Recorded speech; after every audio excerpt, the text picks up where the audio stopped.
Welcome back to Part 6, Designing a Database. Though we've covered the basics of how to create and relate tables, this part will focus on the basic steps to take when designing a database and the best practices involved. Many of these design principles will be very general and represent widely accepted standards for designing databases. However, as with all software development, opinions can and do vary as to what constitutes best practice and best design. Designing databases is very similar to designing objects in code. A first good step is to identify all the entities for the problem that you're trying to model. In particular, should parts of an entity be broken up so that they can be reused? For example, a person may have an address, but so would a company and a supplier, etc. It might be a good idea to separate aspects that define an address into a separate table or tables, rather than including them in each of these tables. In general, each clearly identified entity should have its own table. Once you have identified all of the entities, you need to identify the key features that make up each entity and how they should be separated so that you can properly define each column and column type in the table. You should also make sure that any constraints and rules are identified and written into the database, such as uniqueness, nullity, etc. Each table should have a primary key, and tables should be related through well-defined foreign keys. There are also potential security concerns with the database. For example, you would not want to store any sensitive information such as passwords without some form of encryption or proper cryptographic hashing. In general, you should not roll your own security mechanisms anyway, but you certainly don't want to make a basic mistake like this. The process of separating data into tables and relating them is referred to as normalization. The goal is to reduce redundancy in data and to limit or prevent data anomalies. First normal form means that each column in the table has only atomic values. That is, each column value represents a single value and not multiple values. As an example, consider a table representing people, who might have one or more email records.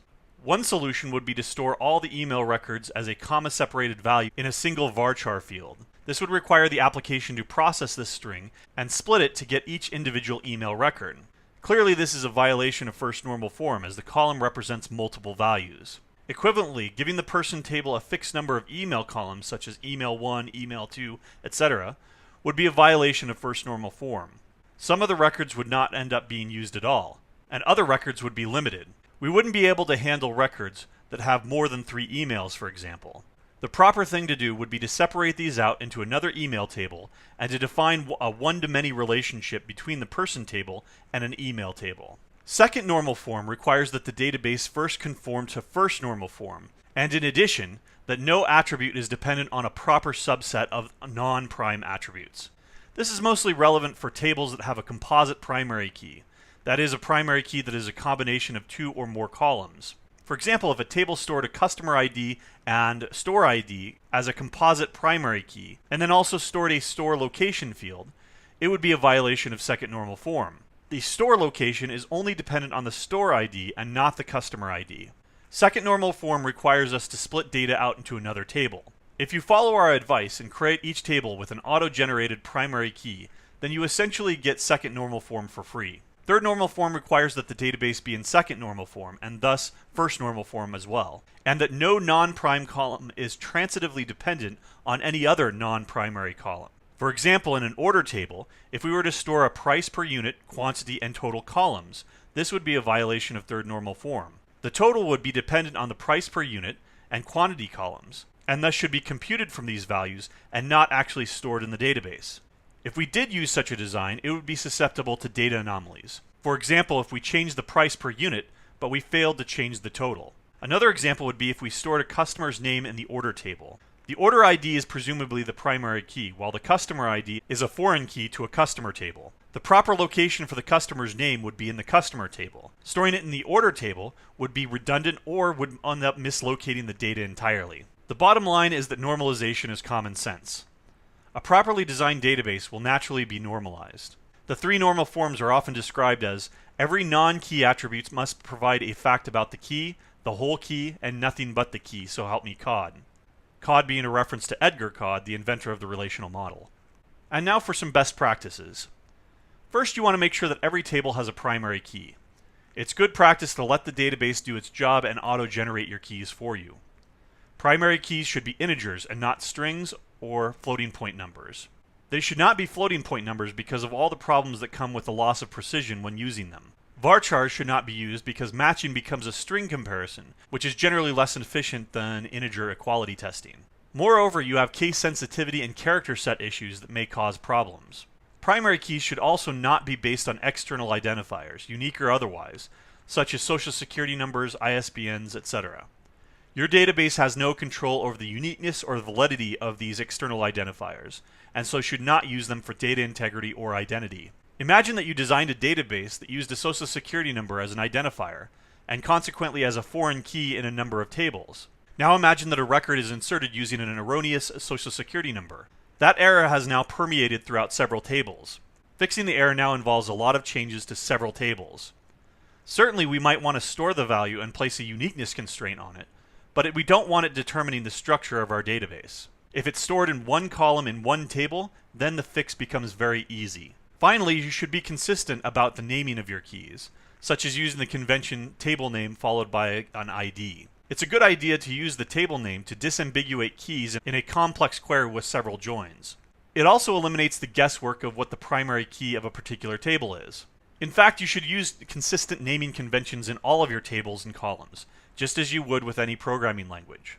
Use short, simple, yet descriptive names for your tables and columns. Be sparing with abbreviations and acronyms unless they are standard and well understood. The modern conventions are to use upper camel casing for tables and lower camel casing for columns. There are alternatives that work just as fine, but the key is consistency. In general, you want to avoid pluralizations in your table names. English is not a very consistent language with respect to pluralization. Sometimes you add s, sometimes you add es, or change the y to I and add es, etc. Some pluralizations use completely different words, and yet others have multiple accepted forms. People and persons, for example, are both acceptable pluralizations of person. It's best to avoid these issues entirely and use a singular form. In any case, a table is already modeling a collection of elements, so it makes little sense to pluralize it anyway. Primary keys should be named after their tables, and foreign keys should reference them, so that they should have the same name to communicate that relationship. Some variability is to be expected in these conventions, but the end goal is the same: simplicity, unambiguity, and consistency. Your database should be self-documenting and clear to anybody looking at it. Another good practice is to ensure that all expectations on the data are codified in the constraints and rules of the database. If a column should never take on a null value, then it should not be allowed to be null. If a column value should always be unique, then a uniqueness constraint should be placed on it. This is because data may be allowed to break code, but code should never break data. What this means is that the database is a service.